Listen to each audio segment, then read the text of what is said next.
today's show. We're going to Game 7, baby! Game 7! That's right, Zaza. We'll discuss the Sixers and Blazers forcing Game 7s and whether the home teams can finish them off. We debate if James Harden's legacy is on the line and whether the Lakers are bungling the LeBron era. And we'll count down the top 10 plays of the week. It's Friday, May 10th. The starter starts now.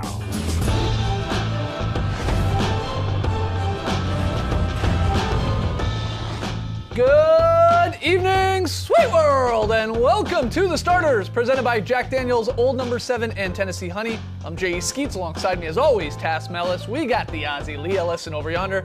That's the bearded one, that's Trey Kirby. Hey-yo! Hey-yo! Trey, what's up? Well, I'm here at the internet looking for your best tweets at hashtag The Starters. And guys, today is May 10th, better known as Wedgie Day. Woo! That's right. That special day we celebrate Marcus Smart and the Celtics sticking the 50th wedgie of the 2016-17 season. The only time we've got to 50 came on 5/10. It was meant to be, so we're celebrating today. And what better way to celebrate than with a wedgie? We had one last night when Ben Simmons gently stuck one off a finger roll, giving us our 6th wedgie of the playoffs, tying the modern day record. More importantly, that is number 48 on the season. All right. Just too shy of our goal of 50, and that's where you come in. We want you to hit up our Twitter page at The Starters and vote in our poll. Will we get 50 wedgies this season? Get your votes in now. We'll check the results a little bit later. It better be yes. All right, get your votes in. Better be. Happy Wedgie Day, everyone. I sent Ben Simmons a little message last night. I said, can you get us a wedgie? Because we need one for the show tomorrow. It's Wedgie Day. Nice. He said, sure. Good job. Good on you, Simmons. We got a fun show tonight. We're going to talk about the Warriors and Rockets Game 6. Look ahead to that one here on Friday night. We got the top 10 plays of the week. We got a very solid play, but let's start with a little what you got. Everybody knows how this works by now. Trey, take it away. We hadn't seen much of first-round Damian Lillard in the Blazers series against the Nuggets until they needed it most. Down 3-2 with their backs against the wall, Lillard went for 32 and hit 6 threes as CJ McCollum added 30 and Rodney Hood poured in 25 in Portland's Game 6 win. We going to Game 7, baby! Who's going to win, the Blazers or Nuggets? What you got? Wow.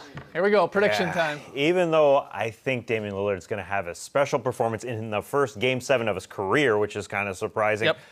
I got to go with the home team, especially because not only Damian Lillard, but CJ McCollum had a monster game and Rodney Hood had a monster game. You had those 3 big scorers having a real good game in Game 6. They have to replicate that on the road. It's going to be tough doing that in 2 consecutive games, especially when the role players are going to play a little bit better at home.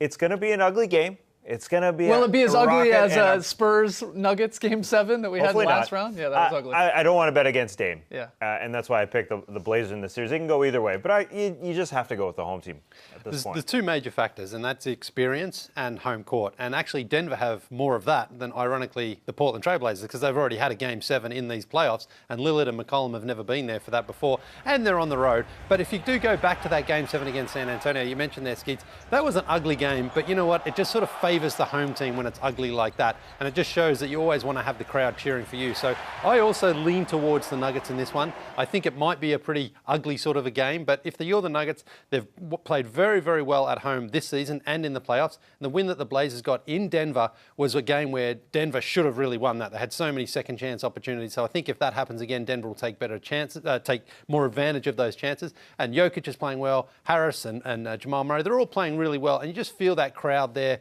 is probably going to get Denver over the line. So tough How to go do you against go Lillard. against Lillard, though? He literally said, this is his quote, I'm going to go in there and get the job done. And this is after a great performance in Game 6 with the 32 points, 5 assists, the 6 threes, which when he hits one of those 30-foot bombs in Portland, I mean, it feels like 10 points for the Blazers, how it gets the crowd going. And maybe that is a bit of the difference. It's on the road. I'm with you guys. It's tough to bet against the best home team in the regular season in the Denver Nuggets, and a good home team through these playoffs. 3-1 at home versus the Spurs, 2-1 so far in this round. So I do lean in a close game, and I think it will be a little ugly at times to the Nuggets. But, Rodney Hood, can he do this again? He's done it a couple times now in this series. It wasn't just this one 25-point game performance. And Zach Collins, the Blazers call his number a lot more in Game 6. And he was huge defensively, making things a little more difficult. Can he stay out of foul trouble and play again close to 30 minutes? And the first Game 7 of his career as well. So it's going to be tough on the road for a young guy like that. That's why you favor the role players at home, because you got the crowd, with them, and especially when it's an ugly game, and those guys muck it up and have a little bit of energy. I expect Jamal Murray for the Nuggets to have a bounce-back game. I'd rather, count on somebody like that who had a bad game in Game 6 at home, rather than those guys having a repeat performance in Rodney Hood and Zach Collins. Jamal Murray is the bellwether for this team. He tends to bounce back after a bad game. I'll tell you what, if it's a one possession game though, with like 10 seconds to go and Lillard's got the ball in his hand, that would be just incredible if he can do it again. What type of Jokic do you think we can see here in a game? Are we going to see a super aggressive, like looking for his shot type of Jokic, or just continuing to play as he has, still racking up the sort of triple doubles? Because he didn't have he had a great shooting percentage again in Game 6, but I think he could look to even get more offense going, personally, for him, because he's that good and they don't really have an answer for him. Yeah, I don't think he's going to change his game too much. I think he's going to he likes to get those other guys involved. He likes to pass the ball and keep it moving in the offense. He's not the sort of guy who wants to go out there and score the 40 points. If that's the flow of the game, then he can do it. But I think he would prefer to get all those other guys involved so that everyone's just a little bit more engaged and not relying necessarily on a big game from him scoring the ball. Because he can get a triple-double these days just by going on the court, walking up and down and playing his game. So I don't think he needs to shy away from that. And his highest scoring game here of the postseason was the 43 points, which did come in a loss to the Spurs. But you're right, maybe he doesn't want to have to You're going to see an awesome one. It's going to be good. Awesome Sunday's looking to be awesome here. What's the answer to this one here, Trey? You already know what time it is. Oh, boy. Oh, and I just hit my stand goal. Exciting. Anyways, moving on in the Eastern Conference. Things played out similarly to the Blazers Nuggets, because with their backs up against the wall, the Sixers got great performances from Jimmy Butler and Joel Embiid, plus 21, 8, and 6 from Ben Simmons, and a season-saving win over the Raptors. We're going to another Game 7, baby! Who's going to win? 76ers or Raptors? What you got? Can you text Drake and tell him not to come? I prefer he not be there. Really? Why? He's not a good omen. No. What do you mean? He was just there for Game 5 and they killed this thing. You're the one sitting here guaranteeing the Raptors are going to win this series. You're not they're going to losing win it. confidence? They're winning it. Right, I think they'll have a bounce-back game. Okay. I think it's as simple as that. Just like the Sixers did from Game 5, where they were bad, to Game 6. The Raps they know how to play after a loss. That's what good teams do. Yeah, at this point, look, there's no more real adjustments to be made or counters to be made. It's just who plays better, who executes the game plan, and then who hits shots. And the Raptors in Game 6 here, they had a bunch of, again, open looks. They've had them for all series long, it feels like. And in the losses, they just don't hit them. They just don't hit them. They were 13 of 20 on uncontested field goal attempts through the first 3 quarters. The important quarters of this game. I think you got to check that rim. That was a tight rim on that side of the floor. They're a team that can shoot. They were great in the regular season. They have to hit these shots, though. Your Lowrys and your Gasol can't be afraid to shoot them, and Siakam. And you think Kawhi, with even another day's rest here, will come engaged. But it comes down to shots, because, especially when you're playing the Sixers, you miss shots, they get the rebound, and then they're at their best. Yeah. Now you got Ben Simmons and Jimmy Butler pushing the pace, getting transition points, and then it's just that snowballs into the lead for the Sixers, and like they were great in this one, like Simmons was. So if the Raps hit shots, I think they do win the game. I think as well it's important for the Raptors to not let Joel Embiid get confident early on, because you know that once he's feeling good, that tends to change the whole outlook for a Sixers game. If the Raptors can rebound the ball well, like they didn't do in Game 6, then and not give the Sixers second chance opportunities, that's better. But also, you saw the Raptors in Game 6 in a closeout game. It's tough to do that on the road, and those shots tend to not fall. When you're at home and the crowd's behind you, though, a couple of those fall early on and things can really open up for the Raptors. So I lean towards Toronto having home court and being the better team throughout the season. Same one, though, as the Blazers and Nuggets. It should be a tight one, should be a close one. And if Jimmy Butler can sort of control the tempo of the game, then that does give the Sixers a really good chance. Because this is like LeBron last year, where he's just kind of deciding whether he's a point guard to shoot, to distribute, and do everything. He makes a lot of good decisions. So, but I'm leaning towards the Raptors. Do you think we'll see the Sixers and Coach Brown again sort of aggressively send multiple bodies at Kawhi Leonard like they did here in Game 6? They were forcing other guys, like, let's do everything we can to try and get it out of his hands and let these other guys, turn down shots or miss shots in the other Raptors. Probably, but I think Kawhi will force his way through those extra too. bodies too. Because he hasn't been, his last 2 games have been the worst games of the series. He just hasn't been Kawhi-like, and he's probably a little bit gassed carrying this team. But Sunday, 7 p.m., I think we're going to get another good Kawhi performance and Raptors performance. They just didn't play all that well. Marc Gasol wasn't getting his touches. Kyle wasn't doing Kyle things. Things weren't right for that team. They should have a bounce back. Raptors. Trey, what's the answer? I got the Raptors. Oh, wow. Now They I'm got real- home court advantage. I'm They really worried. always defend home court. Never any problem. Should be easy. Anyways, you guys remember the Milwaukee Bucks? They played on Wednesday the last time, and they won't play again until next Wednesday, as they await the winner of Sixers-Raptors in the Eastern Conference Finals. Milwaukee won 3 of 4 against Toronto this year and 2 of 3 against the Sixers. So who, guys, is the Bucks' preferred opponent? Is it the 76ers or the Raptors? What you got? Probably doesn't make a huge difference. I think Milwaukee's going to feel very confident against either team. They've had a good record against them in the regular season. They have Giannis, the best player. Brogdon's back. No serious injury concerns for them. They have home court and they're going to be well rested. But I would guess Philadelphia is probably their preferred opponent. The Sixers, obviously, Embiid and Simmons have been good at times. Thinner bench, I think. Well, I mean, The Raptors bench hasn't done anything. Yeah, I mean, there's not a whole lot of difference there to pick, but You don't think it matters? You don't think it matters at all? I don't think it makes a huge difference, but I think if Philadelphia's obviously coming off that road game 7, then they have to go on the road again for a couple more games. It probably the Bucks are probably liking that a little bit more than the Raptors coming off a win at home, I guess. But very, very close. Yeah, the Bucks absolutely don't care. I don't think. Yeah. It's not entering their mind whatsoever. I think on the court when they get there, though, Joel Embiid, just his health is an issue because he is the best Giannis defender, I'd say, at the rim. But Giannis was monstrous against this team throughout the regular season. Like a monstrous. He had 3 really huge games going at Joel Embiid. Embiid had some good numbers going the other way. But the fact is, Embiid is not 100%. And I think that's clear. And so he's got to defend Giannis at the rim, and he's got to score a lot for this team to be great because, yeah, their depth is a bit of a problem. So Philly on the floor, I think, is the answer. I don't really care. It's either Embiid versus Giannis or it's Kawhi at times maybe versus Giannis, and both will be amazing. Trey, what's the answer to this? I think Preferred it's the 76ers. Giannis had 52, 45, and a 30-point triple-double against Philadelphia. That's a good place to start. Embiid did have the numbers as well, though. 35, 16, and 8 he put up against the Bucks. 52, 45, and 30. 52! When we come back, gotta talk about Harden's legacy. Is it on the line tonight? And 16 boards and 7 assists and 55% from the floor.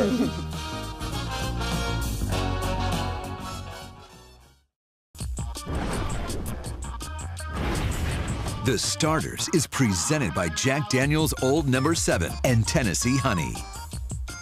Back with the starters, time for some true or false fun. Trey. Big game tonight in Houston as the Rockets try to stave off elimination against the Warriors. Kevin Durant is out with his strained calf, so Houston and James Harden have the perfect opportunity to finally knock off the team that sent them packing 3 of the past 4 years. Guys, the Rockets are favored in Game 6, so true or false, Harden's legacy is on the line.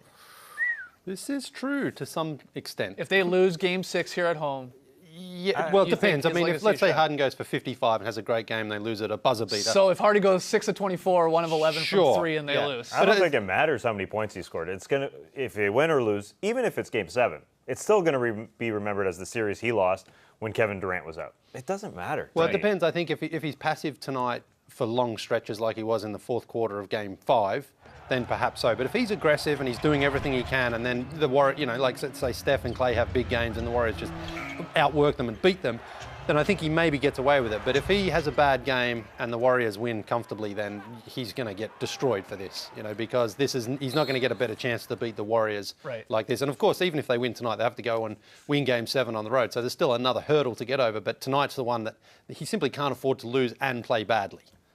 He's an MVP. He needs to win a title to really shed that label. I don't think it really matters if they have a good game tonight, lose in Game 7 when he has 50. He has to win. Yeah. And not to say that he won't have a good chance next year. Let's say Steph is gone next year. I'm sorry, KD is gone next year. Maybe they have a shot to go deep. This isn't his last opportunity, but it's a heck of an opportunity. At the same time, it's a heck of an opportunity for the Warriors, too. I'm sure they look at it like, hey, this guy that people have been saying is the only reason we've won the last 2 years is out. Let's go do this. Let's go have some fun like we did back in the day. I'm sure they still have fun now, but it's a different kind of fun. No, you're There's right. A lot of it feels movement like they're out there. maybe at their most dangerous right now when they feel that people are counting them out. Yes. And saying, oh, well, then now you can't do anything because you're missing this guy that's like 35 points per game, you know, walking bucket in KD. I think there is some truth to that. They can play sort of loose tonight because they're the underdogs. Like, you know, specifically in Vegas even says they're an underdog heading in tonight's game, which is weird for a Warriors team. That's rarely the case. Mm-hmm. Yeah, I mean, they've got the safety net, of course, for them in Game 7 going home, knowing that that's a tough place to win. But I just think James Harden, he has to be aggressive from the start and take control of this game and try to put it out of reach early on, because if it's close and the Rockets can't get over the line, then the people will be very unforgiving on him. I mean, they're unforgiving anyway, but more so because Kevin Durant. I think you can throw Chris Paul in the mix here too. He could really use a nice bounce back game. He could, but why do you do that? You're rolling your head. Well, going, I'm just saying he won't cop the same level of criticism that James Harden's get, because this is on James Harden, who may be the MVP this year. He's had an incredible season long. And this was a sort of opportunity last year when the Warriors were down 3-2 and Chris Paul's out and James Harden had a game at home to close it out and wasn't able to do it. Now he gets an opportunity to sort of redemption, but he has to take it. Yeah, Chris Paul had a pretty quiet birthday the other day. He turned 34. I didn't even notice. Cool. Just wanted to notice. He's 34. You know, he's getting up there. He's getting up to Lee's age. All right, Trey, next one. The Lakers haven't played a game in a month, but they're still finding a way to pile up the L's. Because after Monty Williams went to Phoenix, the Lakers turned their hiring efforts to Tyronn Lue, but then that fell through. So now they're going to interview J.B. Bickerstaff for their coaching vacancy, unless, of course, that falls through as well. Guys, true or false, the Lakers are botching the LeBron era. This is true. They're doubling down on stupidity. You remember the final scene in Dumb and Dumber?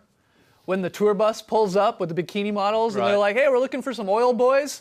And they're like, oh yeah, that way, 3 miles that way. And then they're like, whoa. And they hunt down the bus and they're like, it's actually that way. Like Dumb and Dumber. They double down on the stupidity. But exactly. But here's what's going on. And what I mean by that is, so Magic abruptly quits. They need a president of basketball operations. And like you could like look at that as an opportunity. All right, let's get somebody to really right the ship. And instead, it seems like they're doubling down on Rob Pelinka as the GM, and now maybe he has more power.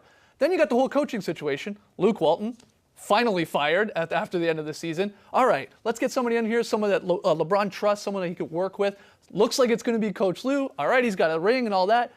And then they botch that as well. They somehow double down on their stupidity where they undercut him, lowball him, and he's like, I don't want anything to do with this. What are you talking about? So what? Like, this is embarrassing, quite frankly. I think they will get a good coach no matter what, and they don't necessarily have to appease LeBron and get Ty Lue because he worked with him before.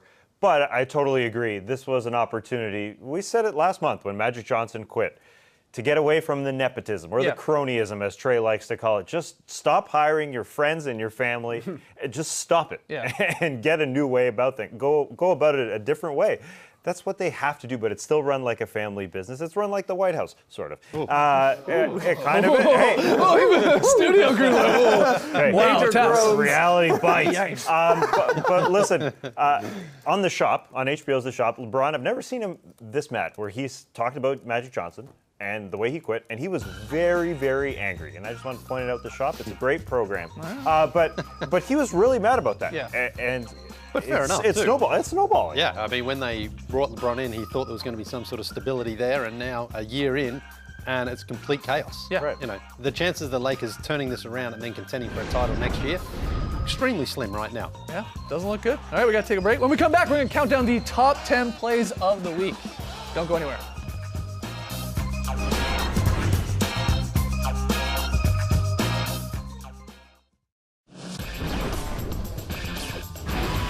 Welcome back to the starters. It's time to count down the top 10 plays of the week. Let's start at number 10. That makes sense. And we start with Jimmy Butler throwing the oop to Ben Simmons in the dunker spot, dunking. It worked in Game 6 for the Sixers. Play. Yeah, very nice play. I love this angle. They're way up there. At number 9, Jaylen Brown with some dunking. The second time he got Giannis in the series. I like how he shields Giannis with his body. Yeah. This is nice. Jumps off his right leg, still dunks it right-handed. That's tough. Good stuff from Jaylen. At number 8, we got a pair of Cameroonian blocks. We'll start with Joel Embiid. Meet and surge at the rim, and he stares him down a little bit. Sit down. Get out of here. And then to his Cameroonian brother, Pascal Siakam, in the same series, of course, pinning this James Ennis shot off the glass. No, thank you. If only that was a Cameroonian flag on the back Yeah, there. right. At number 7, it's Pat Connaughton coming off the bench doing some big things for the Bucks. The left-handed block and then the slam at the other end. Oh, nice block. There you go, Patty. Patty. Against the Celtics. He was great for them in that series. At number 6, stick with the Bucks. Giannis, spin cycle. Kind of gets Jalen back a little bit here. A tiny bit. Not on him, but just goes right past him. Just makes that look so Beautiful spin. At number 5, it's Jamal Murray's been throwing down some dunks this postseason. Ooh. On a couple Blazers. Sneaky. Yeah. Where's he from? Does anyone know? He's from Kitchener, actually. Oh, Yeah, 519's finest. right. At number 4, Rodney Hood, the hero. Whoa. In quadruple overtime a week ago tonight. Thought this game was never going to end. Then they went to Rodney Hood, buckets. The first sub of overtime. Got to go. Crazy, crazy game. At number 3, it's 2 Kawhi dunks in Game 5. Couldn't pick just one. Ugh. Hunting Sixers there. So we won around 2 of them and dunked on 2 others. Good job by JJ Redick staying out of the play. And then this one Hezzy. gets Joel Embiid there. Yeah, He hesitates. just like bounces up there and smashes it. At number 2, back to Jamal Murray. Oh, In Portland with a fantastic horse shot. Lee, you can take that H. I've seen you try this. yeah. You struggle with this one. Oh, yeah. I know. What a crazy shot. That got him going in that game. But at number 1, it's the Clint Capella two-handed Oh, block he stonewalled him. on Andre Iguodala. Yeah. Wow. Yeah, that's amazing. Iggy's had a great playoffs too. Super clean. There it is. Capella coming in at number 1 on the top 10 plays of the week. When we come back, Lely's very solid play. We're going to get a cough drop for somebody here in the studio who's dying. You all right? Who is that? Ricky, That's is that Ricky. you? Allergies Allergy. killing him. Wow. Get you some Afrin.